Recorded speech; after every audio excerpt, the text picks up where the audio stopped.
तो hello dear student, तो फिर से आपका स्वागत है हमारा यूट्यूब चैनल E2 क्लासेस में। और आप सबको पता है कि अभी हमारे यहाँ महा मैराथन क्लास चल रहा है फॉर क्लास 10th का। वेरी स्पेशल क्लास है। प्लीज़ हम आप सभी से रिक्वेस्ट करेंगे, अगर आप क्लास 10th में पढ़ते हैं या आपके भाई बहन, ज़रूर वीडियो को देखें। अच्छा लगे तो शेयर और सब्सक्राइब जरूर करें। चलिए, तो आज निर्देशांक ज्यामिति का हमने इससे पहले एक वीडियोज़ हमारा था, पार्ट 1 था, और हम आज पार्ट 2 लेकर आ रहे हैं। तो बहुत ही इंपॉर्टेंट है, लेक्चर नंबर 8 होगा, लेक्चर नंबर 8 है और ये हमारा पार्ट 2 है। तो आप पिछले क्लास में हम लोगों ने दो क्वेश्चन हल किए थे। एक तो हमारा था दूरी कैसे कैलकुलेट करना है, और दूसरा जो हम लोगों ने कैलकुलेट किया था, एक दूरी था, और दूसरा हम लोगों ने कौन सा फार्मूला पढ़ा था, विभाजन सूत्र पढ़ा था। आज विभाजन सूत्र और एक और नया फार्मूला हम लोग यूज करेंगे। ओके, चलो लेट्स स्टार्ट। तो आज हमारा पहला क्वेश्चन है, चलिए देखते हैं। कह बिंदु ए के निर्देशांक ज्ञात कीजिए जहां ए बी वृत्त का व्यास है। बहुत ही महत्वपूर्ण प्रश्न है भाई मेरे, आप इसको देखोगे तो समझ में आ जाएगा कि कितना इंपॉर्टेंट क्वेश्चन है।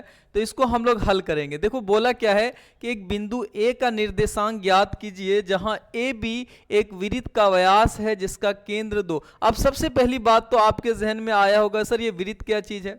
ये वृत्त है, और ये वृत्त का व्यास जो होता है वो केंद्र से पास करता है। वृत्त का व्यास जो है केंद्र को, है ना, दो केंद्र जो होता है व्यास को दो बराबर भागों में बांटता है। तो वो व्यास है, पहले फोटो बना लेते हैं। इसका नाम ए है बाबू, इसका नाम बी है, और उन्होंने बोला केंद्र को हम कुछ भी ओ ए मान लेते। केंद्र का निर्देशांक पता है 2, -3। क्लियर है? और बी का निर्देशांक भी पता है बाबू 1, 4। बोला कि भैया हमको ए का निर्देशांक ज्ञात बताइए। आप सबको पता होगा कि हम लोग जब ए बी लिखते हैं तो यहाँ पे x1 y1 होता है और यहाँ पे x2 y2 होता है, हाँ या ना? तो मतलब ए का निर्देशांक ज्ञात करना है, तो ए का निर्देशांक अगर आपको ज्ञात करना है माय डियर, तो ए का निर्देशांक क्या होगा? x1 y1। वो तो हमको पता नहीं है, तो यहाँ पे मान लीजिए। तो क्या कर लीजिए बाबू, मान लीजिए कि माना कि ए का निर्देशांक, माना कि, बोलो भाई, माना कि ए का जो निर्देशांक है, ए का निर्देशांक जो है उसको हम लोग मान के चलते हैं कि हमारा वो x1 है और y1 है। मतलब ए के प्लेस पे हमारा निर्देशांक है x1 और y1। भाई मेरे एक और फार्मूला याद रख लो। अगर कोई मध्य बिंदु का निर्देशांक पूछे, क्या पूछे? अगर मान लो 2 पॉइंट्स है, उसके बीच का मध्य बिंदु का कोई निर्देशांक पूछे, मध्य बिंदु का निर्देशांक निकालने का एक सिंपल सा फार्मूला है, याद रखना, क्योंकि यहाँ पे m और n आपस में इक्वल हो जाएगा। तो मध्य बिंदु का निर्देशांक निकालने का फार्मूला हो जाता है x2 + x1/2 और y2 + y1/2। बहुत ही सिंपल फार्मूला है। और चूंकि यहाँ मध्य बिंदु इसलिए बात आई है क्योंकि जो केंद्र होता है, जो सेंटर होता है, वो व्यास जो होता है, सेंटर जो होता है व्यास का मध्य बिंदु होता है, मतलब बीच वाला है। मतलब जितना इधर है उतना ही इधर है। समझ गए बात? m और n इक्वल हो जाए तो हमारा मध्य बिंदु कहलाता है। क्लियर है? तो आप सबसे पहले देखिए कि आपको x1 y1 नहीं पता, लेकिन b का जो वैल्यू है उसको हम लोग क्या बोलते हैं? x2 y2। तो x2 कितना है? 1, और y2 कितना है बाबू? 4। और जो बीच में होता है भाई मेरे, उसको x बोलते हैं और y बोलते हैं। मतलब सबसे पहला पॉइंट जो होगा वो x1 y1, दूसरा पॉइंट होगा x2 y2, और जो बीच का पॉइंट होगा उसको किस निर्देशांक से सूचित करेंगे? x, y से। किससे सूचित करेंगे भाई? x, y से। अब बताइए, अब हमको बोला कि बाबू देखो मध्य बिंदु का निर्देशांक, किस बिंदु का निर्देशांक? चूंकि केंद्र जो है वो व्यास का मध्य बिंदु है, तो मध्य बिंदु का निर्देशांक का फार्मूला अभी पढ़ाए आपको हम। मध्य बिंदु का निर्देशांक मतलब केंद्र का जो, सेंटर का जो निर्देशांक होगा, मध्य बिंदु होगा, बोलेंगे मध्य बिंदु का निर्देशांक मतलब x, y जो होगा वो बराबर होगा x2 + x1/2, y2 + y1/2। ये फार्मूला आप लगा दीजिए, कैलकुलेट। x का वैल्यू पता है भाई 2, y का वैल्यू कितना है? -3। इधर आ जाओ, x2 कितना है? देखो 1, लेकिन x1 तो नहीं पता है, तो x1 की जगह x1/2। उसी तरह y2 पता है बाबू -3, नहीं y2 का 4 है, y2 का 4 है, प्लस y1 नहीं पता है /2। अब ध्यान से करो, ये दोनों एक ही बिंदु का निर्देशांक है। इसका मतलब इसका x कोऑर्डिनेट इसके x कोऑर्डिनेट के इक्वल होगा, इसका y कोऑर्डिनेट के इक्वल होगा। इसका मतलब ये हुआ कि देखो 1 + x1/2 जो है इसके x के बराबर होगा, मतलब अर्थात 2 के बराबर होगा। ठीक है, तो 2 डिवीजन में उधर ले जाएंगे तो मल्टीप्लाई हो जाएगा, तो 1 + x1 = 2 × 2 4। तो x1 इक्वल जो हो जाएगा 4 - 1, अर्थात x1 आपका आ गया 3। x1 क्या आ गया आपका 3। इसी प्रकार अब y, अब ये वाला जो कोऑर्डिनेट है ये y कोऑर्डिनेट है और इसका y कोऑर्डिनेट के इक्वल होगा, तो हम लोग क्या लिख लेंगे बताइए, y कोऑर्डिनेट क्या -3 4 प्लस वाई बाई 2, तो हम लोग लिखेंगे देखो भाई 4 plus y by 2 4 plus y 1 by 2 equal -3, क्योंकि y कोऑर्डिनेट जो है y कोऑर्डिनेट के इक्वल होगा। तो अब बताइए 2 इधर डिवीजन में उधर जाएगा तो क्या हो जाएगा, आप बोलोगे सर इनटू हो जाएगा, तो क्या होगा -3 इंटू 2, आप सबको पता है सर -3 को 2 से इंटू करेंगे तो -6 हो जाएगा, +4 को उधर ले जाओ तो -6 और -4 हो जाएगा, -6 और -4 करेंगे तो -10 आ जाएगा। इस तरह हमारा a का निर्देशांक पता चल गया।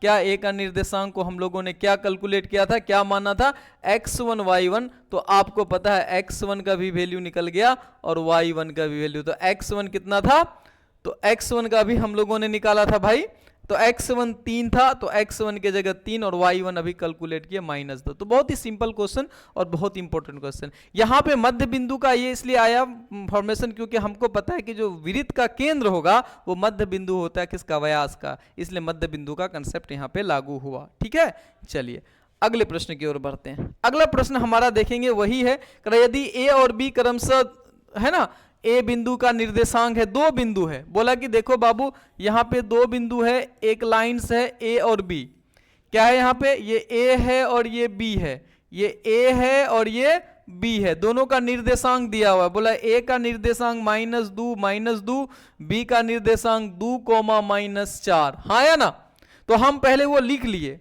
अब हमको बोला कि बिंदु P के निर्देशांक ज्ञात कीजिए, यही लाइन पे कहीं भी मान लीजिए यहाँ पे एक बिंदु है P, बोला इस P का निर्देशांक ज्ञात कीजिए। ठीक है, यदि ताकि आपका AP बराबर दिया हो 3/7 AB। अब ध्यान से देखना, इसका सॉल्यूशन करोगे तो बोलोगे सर A पर जो है x1 है और y1 है, दोनों सेम है, B पर है जो x2 है और y2 है, बिल्कुल सही है, कोई दिक्कत नहीं है यहाँ पे। अब आप बताइए AP बराबर दिया हुआ है कितना, AP का जो रेशियो है आप ध्यान से देखेंगे तो 3/7 AB है, 3/7 AB है, और AB को इधर ले आएंगे तो वो डिवीजन में है तो इनटू हो जाएगा, तो AP/AB जो हो जाएगा वो हमारा होगा 3:7। मतलब अगर AB का वैल्यू 7 है तो AP का कितना है, 3 है, इसका मतलब A और P का बीच का डिस्टेंस कितना हो गया, 3 हो गया। तो अब पूरा 7 है यहां से यहां तक, अगर ये 3 है तो ये कितना होगा, 4 होगा, पी भी कितना हो जाएगा, मतलब 3:4 के रेशियो में है। तो यहां से आप PB का भी रेशियो निकाल सकते हैं कि सर PB जो निकालेंगे वो AB माइनस AP के रूप में होगा, और PB जो होगा वो आपका MN हो जाएगा, तो 7 - 3 अर्थात PB जो है आपका 4 आ गया। मतलब ये आपका M हो गया 3 और ये हो गया N हो गया कितना, 4। इसका मतलब ये हो गया कि हमको रेशियो पता चल गया कि सर M जो है वो 3 अनुपात में है और N जो है वो 4:2 में है। तो अब हमको P का निर्देशांक ज्ञात करना है, तो आपको अभी हम लोगों ने निर्देशांक ज्ञात करने का फॉर्मूला पढ़ाया कि P का निर्देशांक क्या होगा। अभी आपको जो विभाजन सूत्र पढ़ा है वही निर्देशांक निकालने का भी सूत्र है। तो आप बोलोगे सर आप ही तो पढ़ाए हैं, mx2 + nx1, क्या पढ़ाए हैं, mx2 + nx1 बटे m + n, उसी प्रकार कोमा my2 + ny1 बटे m + n। तो ये हमारा सूत्र है, विभाजन सूत्र, जिससे हम लोग किसी बिंदु का निर्देशांक ज्ञात करते हैं। तो अब आपको कुछ भी नहीं करना है, बस इसको सॉल्व करना है। m का वैल्यू कितना है, 3 गुना -2 सॉरी x2 कितना है, 2 लिख दिए, प्लस n का वैल्यू है 4 गुना x1 देखिए कितना है, -2, और नीचे में हो जाएगा m + n अर्थात 3 + 4 कोमा my2, तो 3y2 का मान कितना है, -4 प्लस ny1, n कितना है, 4 है, गुना y1 -2 है बटे m + n, मतलब 3 + 4।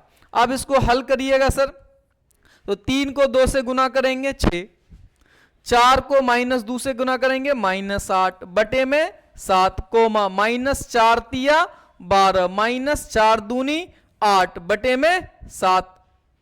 इसको हल कर लीजिए। अब आप बताइए 8 में से 7 घटाएंगे तो -2 बटे 7, और ये दोनों माइनस है जुड़ जाएगा, -20 बटे 7। तो यही आपका आंसर आ जाएगा पी का निर्देशांक।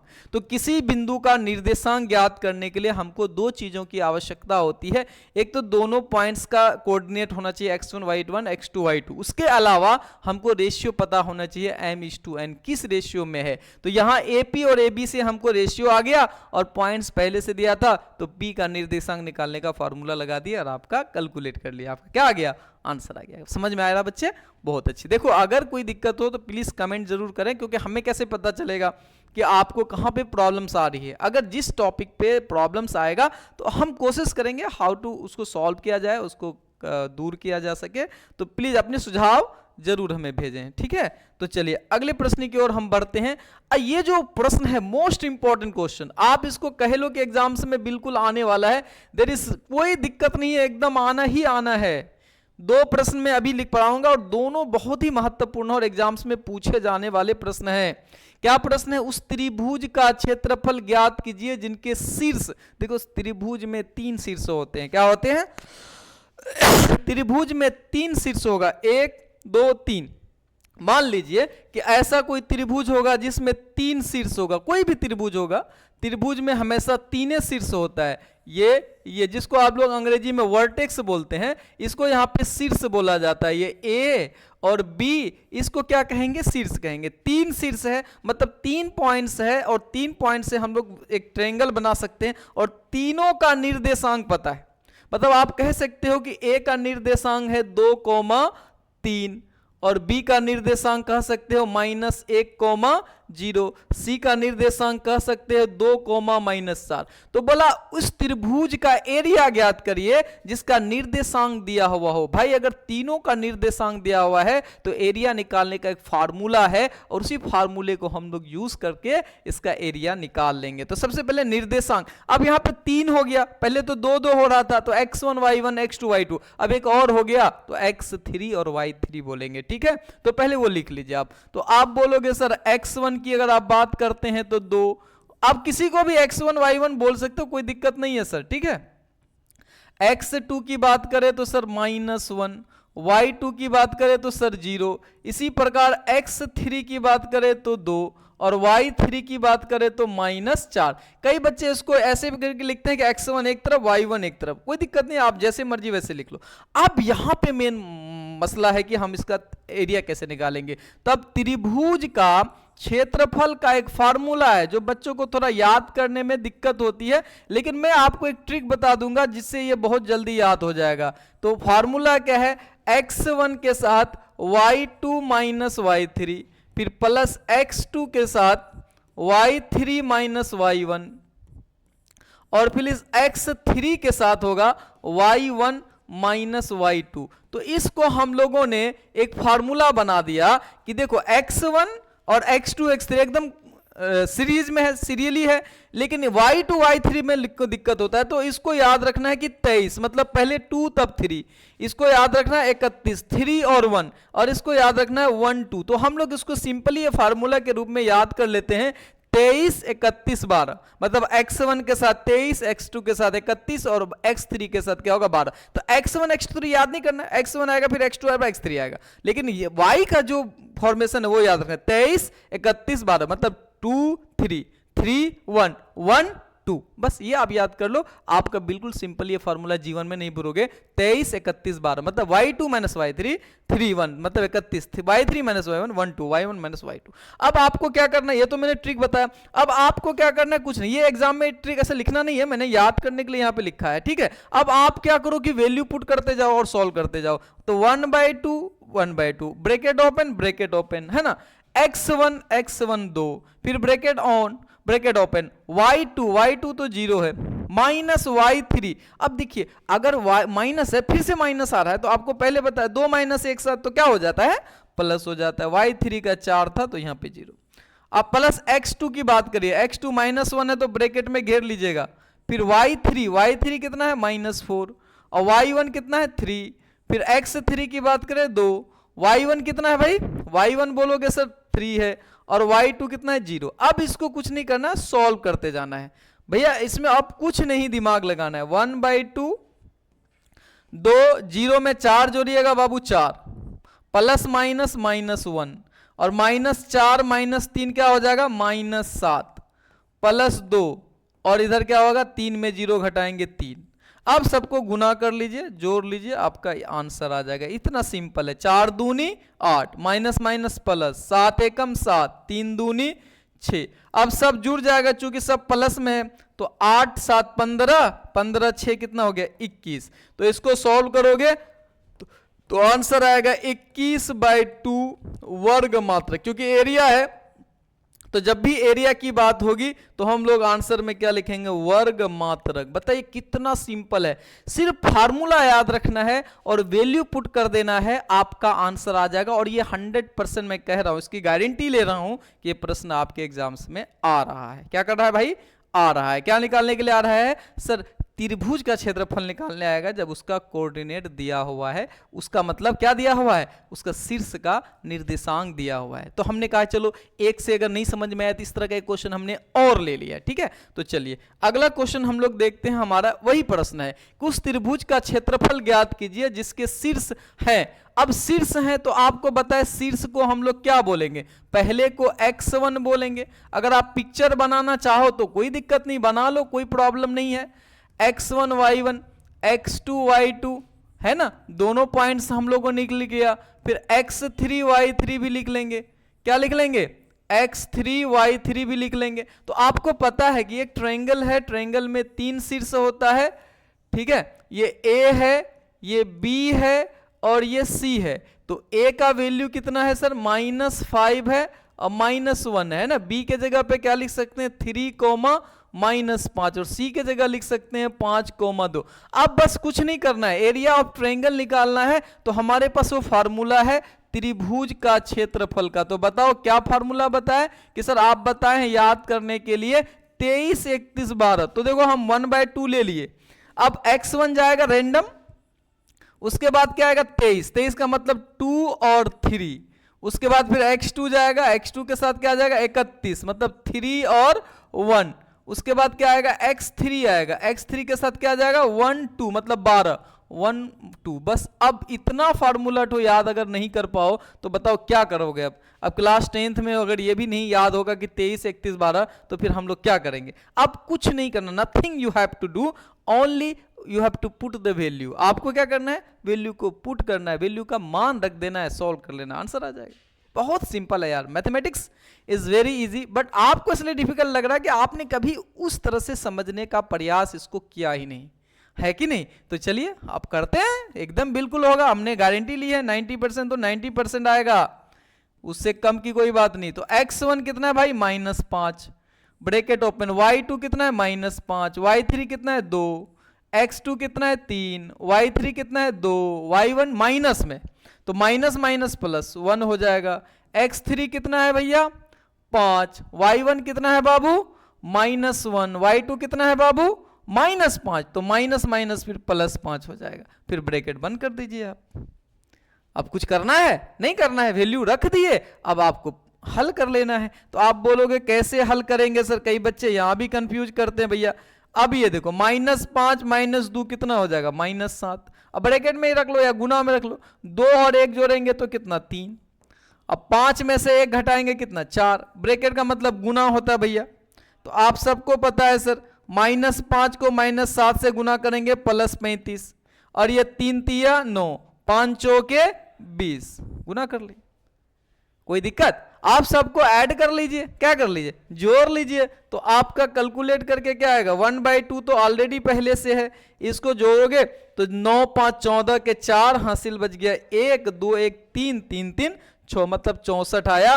64 जो है 2 से कट जाएगा, 32 दूने 64। तो आपका त्रिभुज का क्षेत्रफल आ जाएगा 32 वर्ग मात्रक, 32 वर्ग मात्रक। कितना आंसर आएगा मेरे भाई, 32 वर्ग मात्रक। समझ में आया ना। तो दूसरा क्वेश्चन से बिल्कुल समझ में आ गया, लेकिन इस प्रश्न को मैं बार बार कहता हूं आप लोगों से, बिल्कुल कर लेना भाई, एकदम बहुत सिंपल है।